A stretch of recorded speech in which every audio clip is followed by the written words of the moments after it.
नमस्कार साथियों, स्वागत और अभिनंदन आप सभी का Vijay Singh study group channel में। मैं विजय सिंह और फ्रेंड्स हम चर्चा कर रहे थे हमारा लेसन जो कि था केंद्र राज्य संबंध से संबंधित।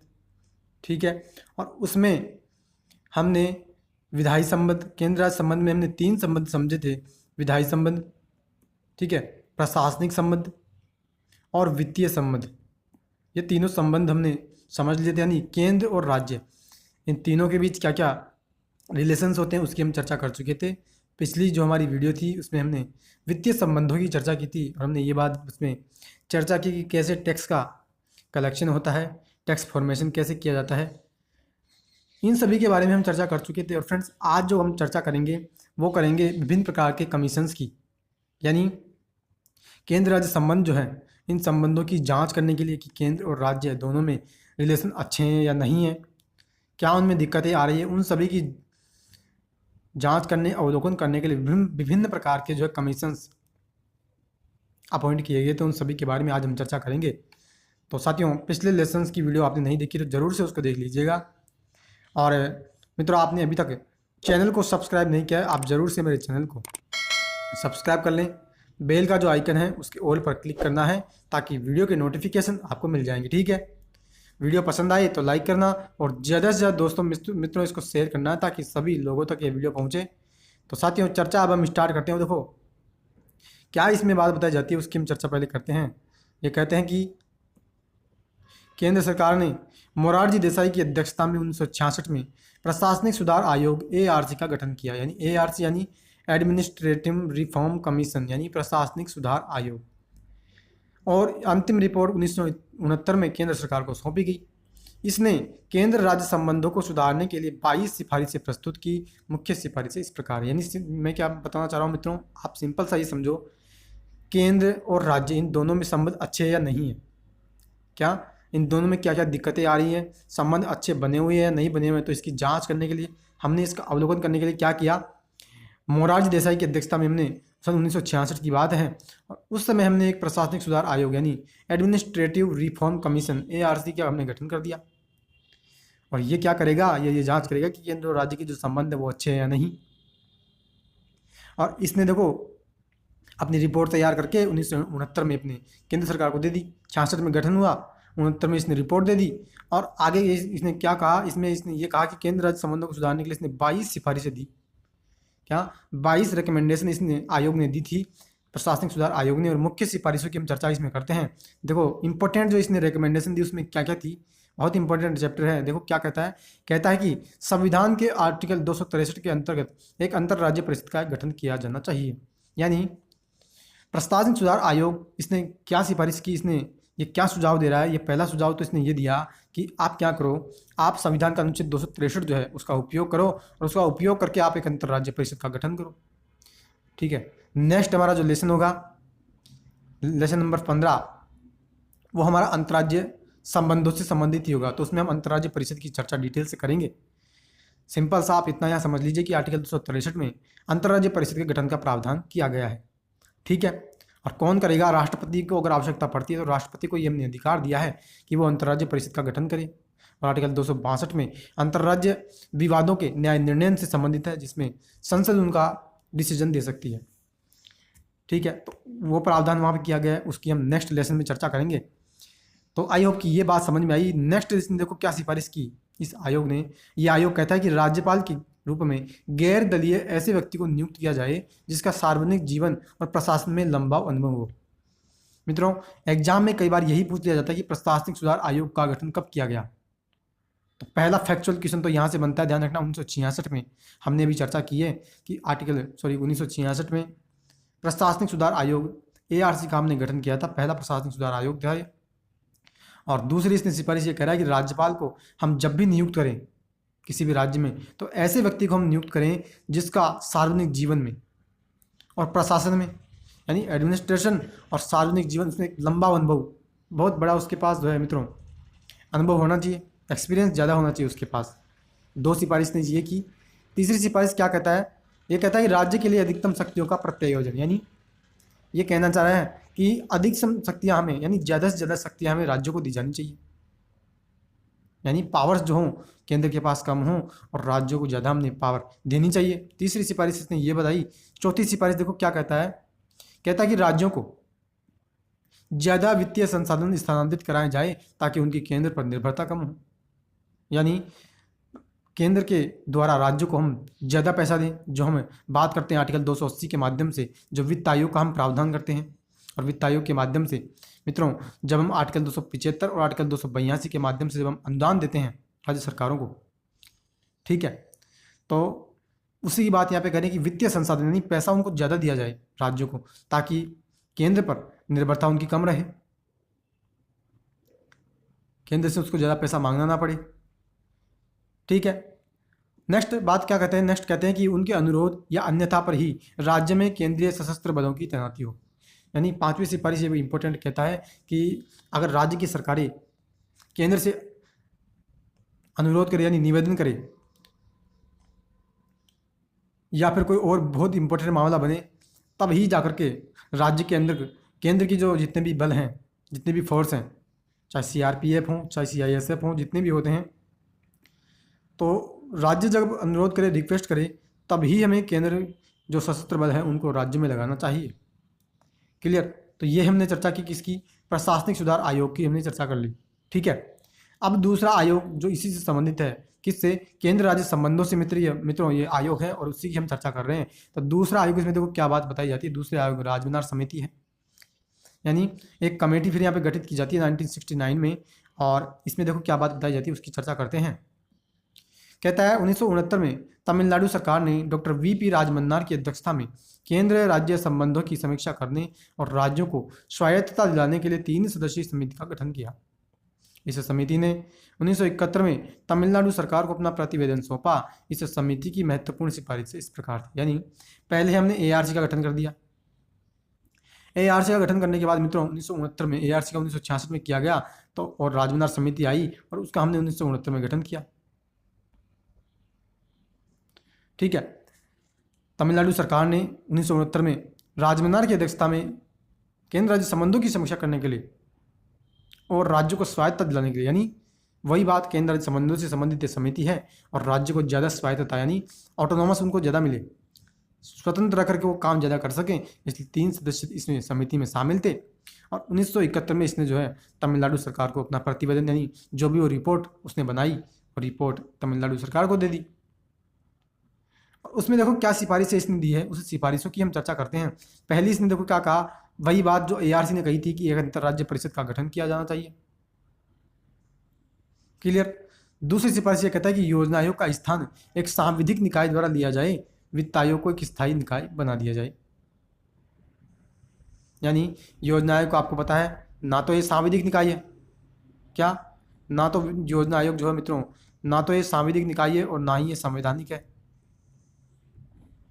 ठीक है, तो ये कौन सा निकाय है, ये है मित्रों संवैधानेतर, संवैधानेतर निकाय है। यानी सांविधिक का मतलब होता है मित्रों, अलग से एक वीडियो बनाऊंगा इसकी मैं, जिसमें इन तीनों चारों शब्द जितने भी आते हैं इंपॉर्टेंट हमारी पॉलिटी में, उनकी हम चर्चा करेंगे। सिंपल सा शॉर्ट तरीके से यहाँ समझ लीजिए आप, सांविधिक शब्द जहाँ भी आएगा ना, इसका सीधा सा मतलब ये होता है सांविधिक यानी उसका हमने निर्माण किया किसके माध्यम से, कानून बना करके। यानी जैसे हमने संसद में बिल लेकर के आए, बिल यानी विधेयक हम संसद में लेकर के आए, वो बिल अगर संसद में पास हो गया, विधेयक पास हो गया, तो वो कानून बन गया और कानून के माध्यम से हमने उस संस्था को बना दिया। उस संस्था को हम क्या कहते हैं, सांविधिक निकाय। जैसे महिला आयोग है, एक सांविधिक निकाय है, क्योंकि महिला आयोग की स्थापना हमने महिला आयोग एक्ट हमने बनाया था 1990 में, उसके माध्यम से हमने इसका गठन किया है। मानवाधिकार आयोग हो गया, बाल अधिकार संरक्षण आयोग, सूचना आयोग, ये सभी जो थे मित्रों ये सांविधिक निकाय है, क्योंकि कानून का पहले हमने बनाया और कानून को बना करके उस कानून के यानी कानून हमने बनाया और कानून में हमने प्रावधान कर दिया था कि हम एक संस्था का निर्माण करेंगे। तो कानून के माध्यम से जब हमने उस संस्था को बनाया तो उसको हमने क्या किया, सांविधिक निकाय कह दिया। ठीक है, और संवैधानिक क्या होता है, जो भी संस्था का प्रावधान हम संविधान में हमने पहले ही कर दिया था, जब हमारा संविधान बना और उसी समय हमने उसमें प्रावधान कर दिया या फिर संविधान संशोधन के माध्यम से हमने प्रावधान कर दिया, तो उस संस्था को हम कहते हैं, उस इंस्टीट्यूशन को हम क्या कहते हैं, संवैधानिक संस्था। जैसे चुनाव आयोग है, आर्टिकल 324 में चुनाव आयोग की हमने बात कही है संविधान की, तो इसी कारण से आर्टिकल 324 में चुनाव आयोग की जब हमने बात कर दी तो चुनाव आयोग एक संवैधानिक संस्था हो गया। ठीक है, वित्त आयोग की भी हमने चर्चा कर दी आर्टिकल 280 में, तो ये भी एक संवैधानिक आयोग हो गया। तो यही बात यहाँ पे मैंने आपको समझाई। आशा करता हूँ कि ये सिंपल सी बात, लेकिन भाई बहुत बार हमको दिक्कत करती है। आई होप कि ये बात आपको समझ में आई। तो इसने दूसरी सिफारिश देखो क्या कही। दूसरी सिफारिश ये कहता है कि योजना आयोग जो हमारा बनाया गया था 1950 में, हालांकि 2015 में जाकर के हमने इसको नीति आयोग बना दिया, तो कहता है कि इसको एक हमने सांविधिक निकाय द्वारा लिया जाए इसका स्थान, यानी एक कानून बनाया और उस कानून के माध्यम से एक अलग से हमें सांविधिक निकाय बनाना चाहिए, और वित्त आयोग जो है उसको हम स्थायी निकाय बना दें। ठीक है। तीसरी सिफारिश क्या कही इसने, कहता है आर्टिकल 356, 357 और 365 को पूर्णतया समाप्त कर दिया जाए, जो कि किससे संबंधित है, राष्ट्रपति शासन से संबंधित है। यानी राज्य की सरकार ये चाहती है कि किसी भी परिस्थिति में हमारे राज्य में राष्ट्रपति शासन लगे ही ना, ताकि राज्य अपनी मनमानी कर सके। ठीक है। चौथा देखो क्या कहता है कि राज्यपाल के प्रसाद पर्यंत राज्य मंत्री परिषद के पद धारित करने का जो प्रावधान है उसे समाप्त कर दें। यानी राज्यपाल के प्रसाद पर्यंत मतलब इसका मतलब क्या होता है, इसका मतलब ये होता है कि राज्य मंत्री परिषद जो है कब तक काम करते हैं, राज्यपाल के प्रसाद पर्यंत, यानी जब तक मंत्रियों को, जब तक सत्ता पक्ष को विधानसभा में, यानी विधानमंडल में, और विधानमंडल में भी विधानसभा में उनको जब तक विश्वास मत प्राप्त है, तब तक वो क्या करेंगे, तब तक वो मंत्री बने रहेंगे। उसी को क्या कहते हैं, राज्यपाल का प्रसाद पर्यंत। तो यही बात यहाँ करें कि जो राज्यपाल का प्रसाद पर्यंत का जो हमने शब्द जोड़ा हुआ है इसको हम हटा दें। ठीक है। पांचवी देखो इसने क्या सिफारिश दी, इसने कहा कि संघ सूची, समवर्ती सूची के कुछ विषयों को हम राज्य सूची में डाल दें। वही बात, यानी देखिए राजमंदार समिति तमिलनाडु सरकार ने गठित की, तो एक राज्य का मामला हो गया। तो इसी कारण से ये जितनी भी सिफारिश दे रहा है ना मित्रों, ये समिति जितनी भी सिफारिश दे रही है ये राज्य के पक्ष में दे रही है, क्योंकि राज्य सरकार ने इसको गठन किया है। ठीक है। तो ये क्या कहता है, ये कहता है कि संघ सूची और समवर्ती सूची के कुछ ऐसे मामले, उनको हम क्या करें, राज्य सूची में डाल दें। यानी राज्यों की मौज ही मौज, इसका सीधा सा मतलब ये हुआ अधिकतर कानून जो बनाए वो राज्य बनाने में सक्षम हो सके। नेक्स्ट विशेषता कहती है, नहीं नेक्स्ट सिफारिश क्या कहता है कि राज्यों को अवशेषीय शक्तियाँ दी जाए। वर्तमान में जितनी भी अवशेषीय शक्तियाँ होती है वो हम केंद्र को देते हैं। यानी जैसे संघ सूची, समवर्ती सूची और राज्य सूची में मान लीजिए हमने विषय डाल दिए, और इनको डालने के बाद जो भी कुछ विषय बच जाते हैं उन पर कानून बनाने का अधिकार हम किसको देते हैं, केंद्र को देते हैं। लेकिन ये क्या कर रहा है, ये समिति क्या कर रही है, कहती है कि राज्यों को दे दिया जाए पावर, कौन सी, अवशेष शक्तियाँ। ठीक है। नेक्स्ट कहता है कि ऑल इंडिया सर्विसेज, यानी अखिल भारतीय सेवाओं को हम समाप्त कर दें। यानी ऑल इंडिया सर्विस कौन सी, IAS, IPS और IFS। वर्तमान में मित्रों इंडिया में 3 ही ऑल इंडिया सर्विस है, IAS है, IPS और इंडियन फॉरेस्ट सर्विस, यानी भारतीय वन सेवा, यानी जिसको कि हमने 1966 में बनाया था। IFS को हमने इसकी चर्चा भी की थी संसदीय व्यवस्था के टॉपिकों में। ठीक है। नेक्स्ट ये क्या कहता है, नेक्स्ट ये कहता है मित्रों कि केंद्र सरकार ने राजमंदार समिति की सिफारिशों को पूरी तरह से खारिज कर दिया। करना ही था, क्योंकि एक भी सिफारिश ऐसी नहीं थी जो केंद्र के पक्ष में हो। सारी सिफारिश इसने किसके पक्ष में दी है, राज्य के पक्ष में। तो इस कारण से इसने पूरी सिफारिशों को खारिज कर दिया, करना ही था। ठीक है। तो ये मित्रों एक आयोग और एक समिति की चर्चा की। नेक्स्ट देखो जो 1973 में आनंदपुर साहिब प्रस्ताव आया केंद्र राज्य संबंधों पर, उसकी चर्चा करते हैं। क्या कहता है, इसमें बात कही जाती है कि 1973 में अकाली दल पंजाब के आनंदपुर साहिब में हुई एक बैठक में राज्यों की धार्मिक और राजनीतिक मांगों के संबंध में एक प्रस्ताव को स्वीकृति दी। इस प्रस्ताव में कहा गया कि केंद्र को मात्र रक्षा, विदेशी संबंध, संचार एवं मुद्रा के अतिरिक्त अन्य सभी विषय राज्यों को सौंप देने चाहिए। यानी तीसरी केंद्र राज्य संबंधों से संबंधित जो प्रस्ताव है वो 1973 में आया अकाली दल पंजाब में, आनंदपुर साहिब में एक बैठक हुई। किससे संबंधित थी, राज्यों की धार्मिक और राजनीतिक मांगे उसमें रखी गई थी। उसमें देखो क्या कहा, उसने ये कहा, इस प्रस्ताव के माध्यम से ये बात कही गई कि केंद्र जो है उसको क्या करना चाहिए, उसको केवल डिफेंस, एक्सटर्नल जो रिलेशन होते हैं, विदेशी संबंध जो होते हैं, फॉरेन संबंध जितने भी होते हैं, कम्युनिकेशन और मुद्रा, तो ये कुछ ऐसे काम है, यही काम अपने हाथ में केंद्र को रखने चाहिए, बाकी सारे काम राज्यों को दे दे। ठीक है। तो यहाँ भी मित्रों सारा मामला राज्यों के पक्ष में जा रहा है। चौथा देखो पश्चिम बंगाल स्मरण पत्र आया जो कि वेस्ट बंगाल से संबंधित है, 1977 में आया। इसमें क्या बात कही जाती है उसकी चर्चा करते हैं। कहता है कि 1977 में पश्चिम बंगाल सरकार ने केंद्र राज्य संबंधों पर एक स्मरण पत्र प्रकाशित किया और इसे केंद्र सरकार को प्रेषित किया। ठीक है, इसमें अन्य बातों के साथ साथ निम्न सुझाव दिए गए। यानी पहले हमने मित्रों किसकी चर्चा की? हमने चर्चा की थी प्रशासनिक सुधार आयोग ARC की। फिर हमने चर्चा की मित्रों राजमन्नार समिति की। फिर आनंदपुर साहिब प्रस्ताव की हमने चर्चा की। अब हम चर्चा कर रहे हैं पश्चिम बंगाल स्मरण पत्र की। और इसमें क्या बात की जाती है? इसमें कहते हैं कि हमारी पश्चिम बंगाल की जो सरकार है उसने वही केंद्र राज्य संबंधों पर एक स्मरण पत्र प्रकाशित किया और इसको फिर क्या किया उसने? इसको प्रकाशित करके केंद्र सरकार को भेज दिया। और इसमें क्या क्या सुझाव देता है वो स्मरण पत्र, क्या क्या बात बताता है? ये कहता है कि संविधान में उल्लिखित संघ जो है शब्द उसको संघीय से बदला जाए। क्या हमने जब संघ और उसके राज्य क्षेत्र का टॉपिक मित्रों इस बुक का डिस्कस किया था, एम लक्ष्मीकांत की पॉलिटी की हमारी लेसन की सीरीज चल रही है। मैंने प्रॉमिस किया था आपकी पूरी एम लक्ष्मीकांत की जो बुक है 80 इसमें चैप्टर हैं, पूरी बुक मैं आपको कंप्लीट करवाने वाला हूँ। एक एक शब्द की डिटेल से यहाँ चर्चा मैं कर रहा हूँ। और जब हमने संघ और उसका राज्य क्षेत्र का लेसन डिस्कस किया तो उसमें अनुच्छेद 1 में मैंने क्या बात बताई थी? मैंने ये बात बताई कि हमने भारत को राज्यों का संघ कहा है। क्या कहा है? राज्यों का संघ। वही बात यहाँ पे कह रहे हैं कि संविधान में उल्लिखित जो संघ है ना, ये जो संघ शब्द है उसको संघीय से बदल दो, यानी संघ की जगह संघीय शब्द डाल दो।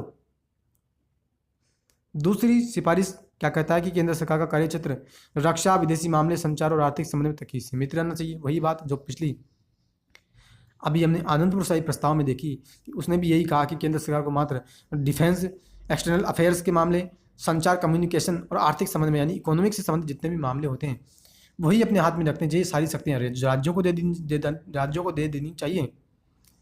क्लियर? इसने नेक्स्ट क्या कहता है कि आर्टिकल 356, 357 और 360 को पूर्णतः समाप्ति कर दी जाए। वही बात जो राष्ट्रपति शासन से संबंधित है कि राज्य फिर अपनी मनमानी कर सकें राज्यों में, यानी राज्यों को फिर डर नहीं रहेगा कि केंद्र हमारे ऊपर राष्ट्रपति शासन लगा देगा और हमारी सरकार चली जाएगी। जब ये अनुच्छेद ही समाप्त हो जाता है तो फिर केंद्र वहाँ पे राज्य में कुछ नहीं कर सकता।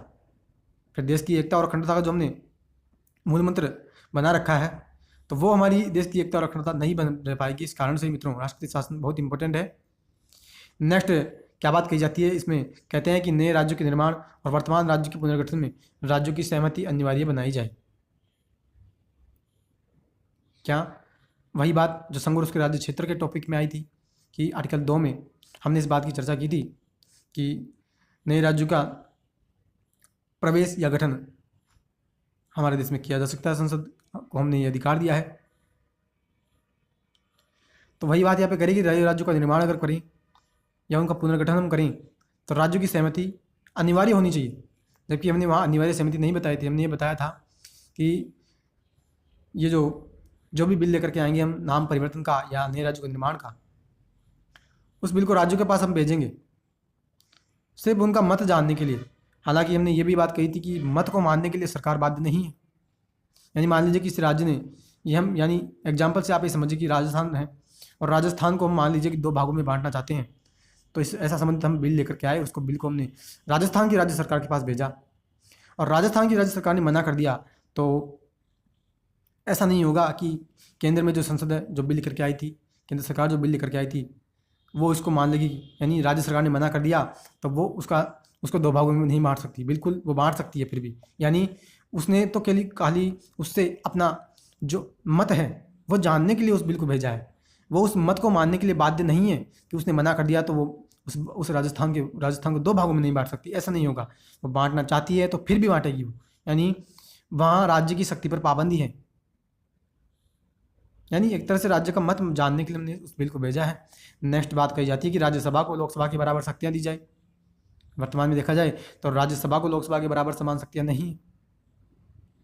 डिटेल से एक एक प्रावधान की हम जब हमारा पार्लियामेंट संसद का टॉपिक जल्द ही डिस्कस होने वाला है उसमें हम चर्चा भी करेंगे। ठीक है। नेक्स्ट बात कही जाती है केवल केंद्र और राज्य सेवाएं होनी चाहिए, अखिल भारतीय सेवाओं को पूर्णतः समाप्त कर दिया जाए। वही बात जो हम अभी चर्चा कर रहे थे राजमन्नार समिति में, जब हमने देखा कि उसने कहा कि केंद्र और राज्य सेवाएं समाप्त हो जाए, केंद्र और राज्य सेवाएं तो होनी चाहिए लेकिन ऑल इंडिया सर्विसेज जो कि IAS और IPS और IFS जो होती है वो समाप्त हो जानी चाहिए। ऑल इंडिया सर्विसेज का मतलब ये होता है कि ऐसी सेवाएं जिनमें सिलेक्शन कौन करता है? केंद्र की सरकार, लेकिन वो सेवाएं कहाँ देते हैं? राज्यों में जाकर के वो सेवाएं देते हैं। उसी को हम क्या कहते हैं? All India services. आपने देखा होगा आईएएस बनता है व्यक्ति तो कैडर उसको अलॉट अलॉट किए जाते हैं। राजस्थान, कोई राजस्थान में चला गया, कोई हरियाणा में चला गया, तो इस कारण से उसको अखिल भारतीय सेवाएं कहते हैं। क्लियर? तो ये मित्रों हमने आयोग की चर्चा अभी तक तो इसकी चर्चा की। अब हम नेक्स्ट आयोग जो चर्चा करेंगे वो करेंगे सरकारी आयोग। और सरकारी आयोग मित्रों बहुत इंपॉर्टेंट है। आर.एस. सरकारिया की अध्यक्षता में ये गठित किया गया था 1983 में। बहुत इंपॉर्टेंट ये आयोग है, केंद्र राज्य संबंधों से संबंधित है। कई बार यहाँ पे एग्जाम में क्वेश्चन भी बने हैं, उसकी हम चर्चा भी साथ में करते चलेंगे, मैं बताऊंगा। तो सरकारी आयोग, पहली तो बहुत इंपॉर्टेंट बात, एग्जाम में डायरेक्ट क्वेश्चन बना है कि सरकारी आयोग की स्थापना कब हुई थी। बहुत इंपॉर्टेंट है, इसको दिमाग में छाप लीजिएगा। 1983 में सरकारी आयोग की स्थापना हमने की थी। किससे संबंधित आयोग है ये भी एग्जाम में पूछा गया है। केंद्र राज्य संबंधों से संबंधित ये आयोग है। ठीक है, तो पूरी देखिए हमारा फोकस है आईएएस और आईपीएस एग्जाम को लेकर के, और जितने भी छोटे मोटे एग्जाम जितने भी होते हैं, जितने भी स्टेट के जो एग्जाम होते हैं उनमें भी पॉलिटी आती ही है, आपको पता है। और वहाँ पे ये ऐसे क्वेश्चन डायरेक्ट बनते हैं कि आयोग किससे संबंधित है, कब इसका निर्माण हुआ इस आयोग का, कब हमने इस आयोग को गठित किया। तो इस कारण से यहाँ पे ये क्वेश्चन बनने की पूरी पूरी संभावना रहती है। तो इसी कारण से डिटेल से हम चर्चा कर रहे हैं। और केंद्र राज्य संबंधों से संबंधित जितने भी आयोग हैं, जितनी भी समिति है, वो पूरी ही मैंने करवा दी है। तो इसी कारण से मैंने आपसे कहा था कि इंडियन पॉलिटी जो भारतीय राज्य व्यवस्था है, वो एम लक्ष्मीकांत की जो बुक है ना मित्रों, किसी भी एग्जाम को आप ले लीजिएगा, इस बुक को आपने पढ़ लिया तो आपकी बेड़ा पार है। क्योंकि इस बुक में जितने भी चीज़ें दी हुई है, इससे बाहर एक भी क्वेश्चन, सिंगल क्वेश्चन बाहर नहीं निकलता। ठीक है, भारतीय राज्य व्यवस्था का। तो इसी कारण से इस बुक को ही मैंने अपनी पॉलिटी की सीरीज के माध्यम से कंप्लीट करवाने का ये प्रॉमिस किया है, और इसको हम पूरी करके भी रहेंगे। ठीक है, तो वही बात जो हम चर्चा कर रहे थे कि 1983 में इस आयोग का गठन किया, और केंद्र सरकार ने क्या कहा? केंद्र सरकार ने सुप्रीम कोर्ट के सेवानिवृत्त न्यायाधीश आर.एस. सरकारिया की अध्यक्षता में केंद्र राज्य संबंधों पर एक 3 सदस्यीय आयोग का गठन किया। सरकारिया, आर.एस. सरकारिया है, सुप्रीम कोर्ट के ये एक रिटायर्ड जज थे। तो उनको हमने क्या बनाया? उनको हमने अध्यक्ष बना दिया, और उनकी अध्यक्षता में हमने 3 सदस्य इसमें गठित कर दिए। ठीक है, और आयोग से हमने क्या कहा? हमने ये कहा कि केंद्र और सरकारों के बीच में सभी व्यवस्थाओं व कार्य पद्धतियों का परीक्षण करें, और इस संबंध में उचित परिवर्तन व प्रमाणिक सिफारिशें प्रदान करें। यानी वही बात कि केंद्र और राज्य के बीच क्या क्या संबंध अच्छे हैं या नहीं है, काम कैसे हो रहा है, उसी को लेकर के वो जांच पड़ताल करे, सिफारिशें करें। और इस आयोग ने देखो क्या कहा, इसने स्पष्ट किया कि राष्ट्र की एकता और अखंडता के लिए मजबूत केंद्र का होना आवश्यक है। बहुत इंपॉर्टेंट बात मित्रों इस आयोग ने बोली है, क्योंकि राष्ट्र की एकता, मैंने अभी भी आपसे कहा था कि अगर आर्टिकल जो हम चर्चा कर रहे थे कि राष्ट्रपति शासन को राज्य सरकारें ये कह रही हैं कि राष्ट्रपति शासन को समाप्त कर दिया जाना चाहिए। आर्टिकल 356, 357 और 300, यानी आर्टिकल 356, 357 और 365 को समाप्त कर दिया जाना चाहिए। और तब मैंने आपको ये भी कहा था कि अगर हम इसको समाप्त करते तो राज्य सरकारें अपनी राज्य में मनमानी करेगी, उसको इस बात का डर नहीं होगा कि अब हम कोई भी मनमानी कर सकते हैं, और इसका ये डर नहीं होगा कि उन पर राष्ट्रपति शासन लगाया जा सकता है। तो उसी अगर इन आर्टिकल्स को हम समाप्त कर देंगे ना मित्रों, तो राष्ट्र की एकता और अखंडता नहीं बनी रह पाएगी, राष्ट्र पूरा एक नहीं बना रह पाएगा। इसी की तो मैंने अभी आपसे चर्चा भी की थी। और आर.एस. सरकारिया ने भी, आयोग ने भी ये बात कह दी कि अगर हम पूरे देश को एक बनाए रखना चाहते हैं, राष्ट्र की एकता हम और अखंडता बनाए रखना चाहते हैं, तो एक केंद्र जो हो वो मजबूत होना चाहिए। यानी केंद्र के पक्ष में ज़्यादा शक्तियाँ होनी चाहिए, तभी हमारा देश एक बना रह पाएगा। ठीक है, और आगे देखो बहुत बड़ा ये आयोग है, इसने 247 सिफारिशें दी थी। ध्यान रखना, केंद्र राज्य संबंधों में सुधार करने के लिए 247 इसने सिफारिशें दी, और इसकी मुख्य सिफारिशें जो भी हैं उसकी हम चर्चा भी करते हैं।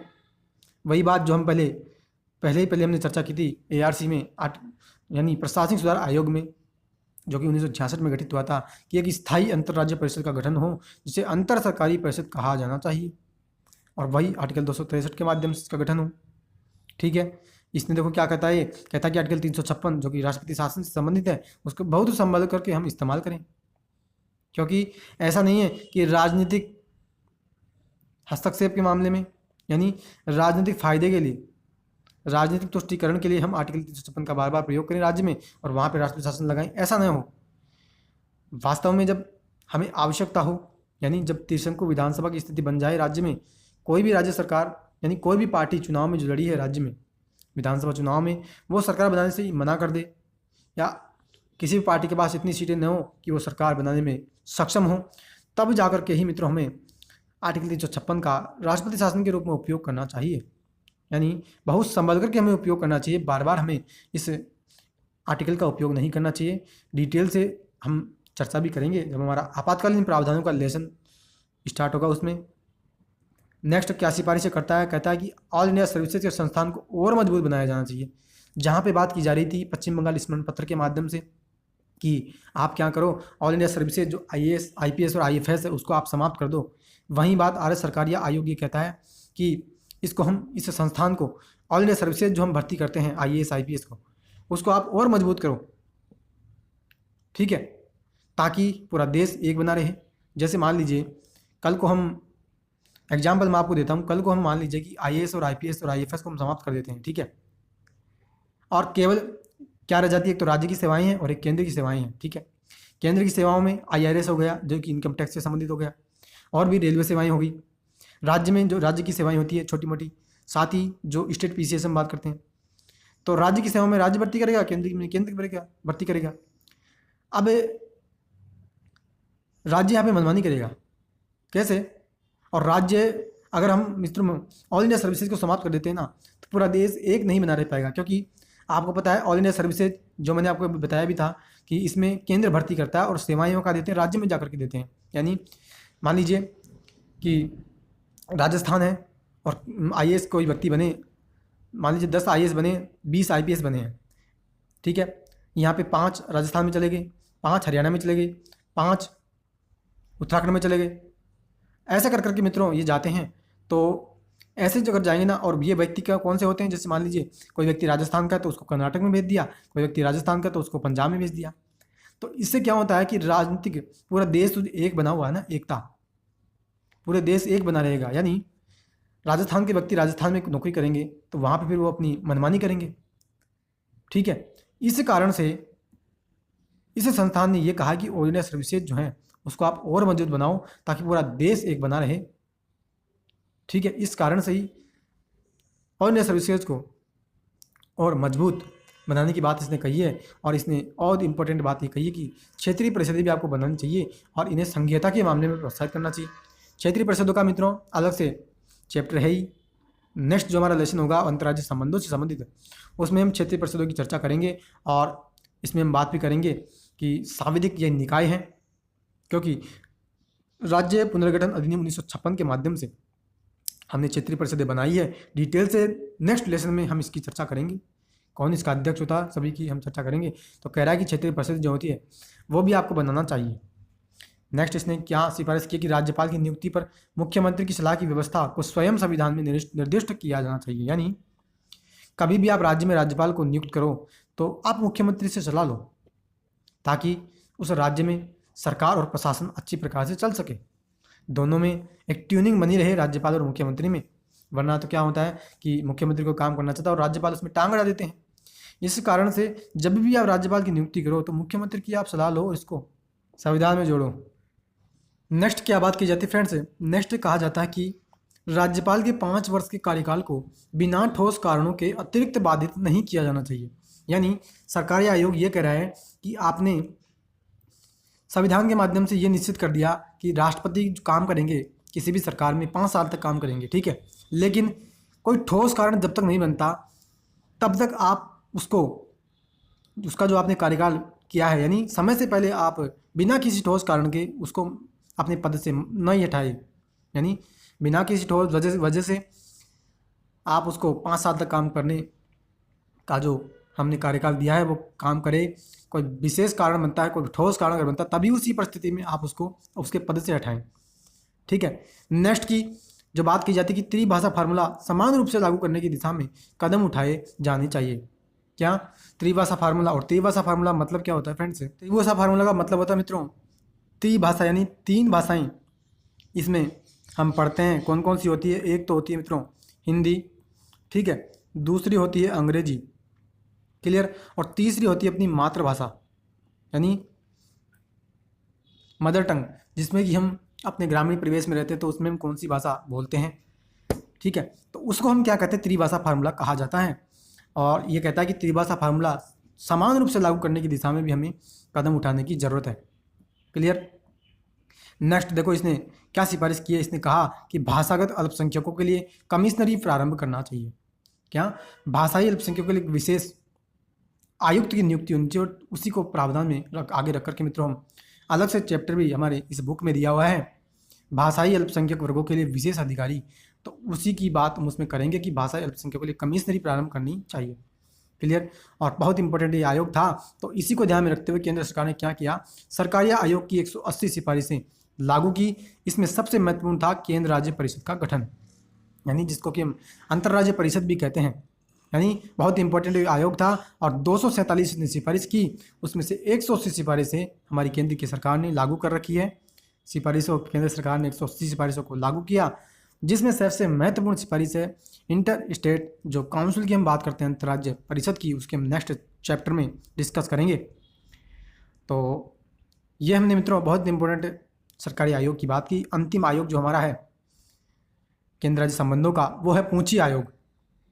और पूंची आयोग देखो क्या है, कहता है कि अप्रैल 2007 में केंद्र सरकार ने केंद्र राज्य संबंधों की समीक्षा के लिए सुप्रीम कोर्ट के भूतपूर्व मुख्य न्यायाधीश मदन मोहन पूंची की अध्यक्षता में एक आयोग का गठन किया।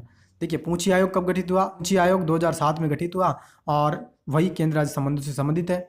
सुप्रीम कोर्ट के एक फॉर्मर चीफ जस्टिस थे मदन मोहन पूंची, उनको हमने क्या किया, इसका अध्यक्ष बना दिया इस आयोग का। और आयोग को हमने गठित क्यों किया? देखिए 2 दशक पहले, यानी हमने जब सरकारी आयोग का गठन किया तो 2 दशक पहले गठित सरकारी आयोग के बाद बदलते राजनीतिक एवं आर्थिक परिदृश्य के कारण काफ़ी परिवर्तन हो चुके हैं। अतः नई परिस्थितियों में केंद्र राज्य संबंधों का पुनः आकलन करने के लिए इस आयोग को गठित किया गया था। यहाँ ये कहना चाह रहा है कि 2 दशक पहले जब हमने सरकारी आयोग, यहाँ सरकारिया है, ठीक है, यहाँ सरकारी आयोग है, और जब 2 दशक पहले हमने सरकारी आयोग का गठन किया तो यानी बहुत पहले हमने सरकारी आयोग का गठन किया था, तो उस समय के बाद तो बहुत हमारे देश में राजनीतिक और आर्थिक परिवर्तन आ चुके हैं। तो उसी को ध्यान में रखते हुए वापस से हमने एक और आयोग गठित किया सरकारी आयोग के बाद में, और वही केंद्र राज्य संबंधों का, इसको भी आकलन करना था। इसकी अनुशंसाएं क्या क्या, उसको भी हम चर्चा कर लेते हैं। तो पहली अनुशंसा यानी रिकमेंडेशन, जो सिफारिश इसने की, ये कहता है कि राज्यपालों का चयन करते समय केंद्र सरकार को सरकारिया आयोग द्वारा अनुशंसित निम्न दिशा निर्देशों का सख्ती से पालन करना चाहिए। यानी सरकारिया आयोग ने राज्यपाल का, अगर आप चयन करते हो किसी भी राज्य में, किसी राज्यपाल को लगाते हो, तो सरकारी आयोग ने कुछ क्राइटेरिया, कुछ ऐसी परिस्थितियां बताई है कि ऐसे व्यक्ति को आप राज्यपाल लगाओ। तो उसी परिस्थितियों के बारे में बात कर रहा है कि सरकारी आयोग ने इन परिस्थितियों के बारे में कहा है, जब भी आप राज्यपाल को चयन करो, जब भी आप राज्यपाल को किसी राज्य में लगाओ, तो इन बातों का ध्यान आप जरूर रखो। तो वो कौन कौन सी बातें हैं उसके बारे में यहाँ पे बात की जाती है कि उसे जीवन के किसी भी क्षेत्र में अग्रगण्य होना चाहिए। यानी ऐसे व्यक्ति को आप राज्यपाल किसी भी स्टेट का लगाओ जो किसी भी क्षेत्र में वो बहुत ऊंचे स्तर पर उसका अपना जानकारी हो, यानी वो उस क्षेत्र में निपुण हो, अग्रगण्य होना चाहिए। उसे राज्य के बाहर का व्यक्ति होना चाहिए। यानी अगर मान लीजिए आप राजस्थान में किसी व्यक्ति को राज्यपाल लगाना चाहते हो, तो वो व्यक्ति राजस्थान का नहीं होना चाहिए। वो व्यक्ति या तो राजस्थान को छोड़ करके किसी भी अदर स्टेट का हो सकता है, लेकिन वो व्यक्ति राजस्थान का नहीं होना चाहिए। और आप देखिएगा कभी भी राज्य में किसी भी स्टेट में गवर्नर की पोस्टिंग होती है तो वो व्यक्ति उस स्टेट का नहीं होता। इसी कारण नहीं होता मित्रों। तो ये बहुत इंपॉर्टेंट चीज़ें हैं, आपको अवश्य ध्यान होनी चाहिए। अगर आप इंडियन पॉलिटी में, भारतीय राज्य व्यवस्था के आप अगर स्टूडेंट हैं, एस्पायरेंट है, तो ये चीज़ें अवश्य जाननी चाहिए। इसी कारण से उसे राज्य के बाहर का व्यक्ति होना चाहिए और वो राज्य के बाहर का व्यक्ति होता है। क्लियर। आई होप कि ये बात आपको अच्छी तरह से समझ आई। नेक्स्ट क्या बात की जाती है, नेक्स्ट कहते हैं कि उसे एक असंबद्ध व्यक्ति होना चाहिए जो कि राज्य की स्थानीय राजनीति से नज़दीकी तौर पर नहीं जुड़ा हो। इसीलिए तो मित्रों हम अदर स्टेट का व्यक्ति लगाते हैं उस राज्य में, ताकि वो राज्य की जो स्थानीय राजनीति है, यानी अपने राजनीतिक फायदे के लिए फिर वो काम करने लग जाता है उस राज्य में। अगर मान लीजिए जैसे पंजाब का राज्यपाल है और पंजाब का राज्यपाल पंजाब का ही व्यक्ति है, तो वो अपनी संपत्ति बढ़ाएगा अपने लोगों के लिए, अपने जो जान पहचान के लोग हैं उनके लिए वो कानूनों को सहमति देगा, उनके लिए राजनीतिक तुष्टीकरण की जो बात आती है सबको कुछ करने की, वो काम करेगा। इस कारण से स्थानीय राजनीति से वो दूर रहे। इस कारण से ही हम क्या करते हैं कि अदर स्टेट का व्यक्ति राज्य में गवर्नर के तौर पर लगाते हैं। क्लियर। नेक्स्ट बात कही जाती है कि उसे ऐसा व्यक्ति होना चाहिए जिसकी राजनीति में सामान्यतः बड़ी भूमिका न रही हो, विशेषकर हाल ही के अतीत में। यानी ऐसा व्यक्ति आप लगाओगे गवर्नर के तौर पर जो राजनीति तो होगी, यानी राजनीति में तो होता है व्यक्ति, लेकिन बड़ी उसकी भूमिका न रही हो, यानी बड़े बड़े पदों पर वो न रहा हो हाल ही के अतीत में, यानी हाल फिलहाल के कुछ समय में वो ऐसे बड़े पदों पर न रहा होना चाहिए। क्लियर। और नेक्स्ट दूसरी सिफारिश ने क्या बताई कि राज्यपालों को विश्वविद्यालयों के कुलपति के रूप में कार्य करने अथवा अन्य वैधानिक पद धारण करने की परंपरा का अंत होना चाहिए। उसकी भूमिका केवल संवैधानिक प्रावधानों तक सीमित होनी चाहिए। नेक्स्ट ये कहता है कि आपने भी देखा होगा कि जितनी भी गवर्नमेंट यूनिवर्सिटीज़ होती है स्टेट की, उनके कुलपति जो चांसलर जो होते हैं कौन होते हैं? स्टेट के जो गवर्नर होते हैं, राज्यपाल, वो होते हैं। तो ये पूछिए आयोग क्या कर रहा है, ये कहना चाह रहा है, ये कहता है कि आप राज्यपालों को क्या करते हो, गवर्नर्स को आप चांसलर बना देते हो, आप उनको चांसलर मत बनाइए। ठीक है, ये वैधानिक पद जो धारण करने का है, इस परंपरा को आप बंद करिए और उसे केवल आप संवैधानिक प्रावधानों तक ही सीमित रखिए। क्योंकि जितनी भी एकेडमी, जितनी भी विश्वविद्यालय, यूनिवर्सिटी जो होती है वो शिक्षा से संबंधित है। तो किसी शिक्षक यानी कोई एजुकेशन से व्यक्ति संबंधित है, जैसे प्रोफेसर हो गए बड़े बड़े, उनको आप चांसलर बनाइए। आप स्टेट के गवर्नर हैं, उनको चांसलर मत बनाइए। ठीक है। तो ये फ्रेंड्स आज हमने चर्चा की केंद्र राज्य संबंधों से संबंधित जितने भी आयोग, कमीशन और जितनी भी कमेटी थी, जितने भी जो प्रतिवेदन आए, स्मरण पत्र आए, उसकी हमने डिटेल से चर्चा की। आई होप कि आपको आज का लेक्चर बहुत पसंद आया होगा। अगर वीडियो पसंद आई है तो वीडियो को लाइक करना, ज़्यादा से ज़्यादा दोस्तों में, मित्रों इसको शेयर करना है। और चैनल को आपने अभी तक भी सब्सक्राइब नहीं किया है, आप मेरे चैनल को ज़रूर से सब्सक्राइब कर लें। बेल का जो आइकन है, घंटी का बटन है, ऑल पर आपको क्लिक करना है ताकि सभी वीडियो के नोटिफिकेशन आपको मिल जाएंगे। क्लियर। और साथियों, आज का लेक्चर आपको कैसा लगा ज़रूर से आप कमेंट बॉक्स में कमेंट कीजिएगा। ठीक है, ये हमने लेसन नंबर 14 कंप्लीट किया। लेसन नंबर 15 में नेक्स्ट हम मिलेंगे, जो कि अंतर्राज्य परिषद से संबंधित होगा। ठीक है, आर्टिकल 262 और आर्टिकल 263 उसकी हम चर्चा करेंगे। साथ ही क्षेत्रीय परिषद की चर्चा करेंगे और क्षेत्रीय परिषद के साथ पूर्वोत्तर परिषद की भी हम चर्चा उसमें करेंगे। क्लियर। तो साथियों, आज के लिए इतना ही। अब मिलते हैं नेक्स्ट लेक्चर में नए लेसन्स के साथ। तब तक के लिए हैव अ नाइस डे। जय हिंद, जय भारत, वंदे मातरम।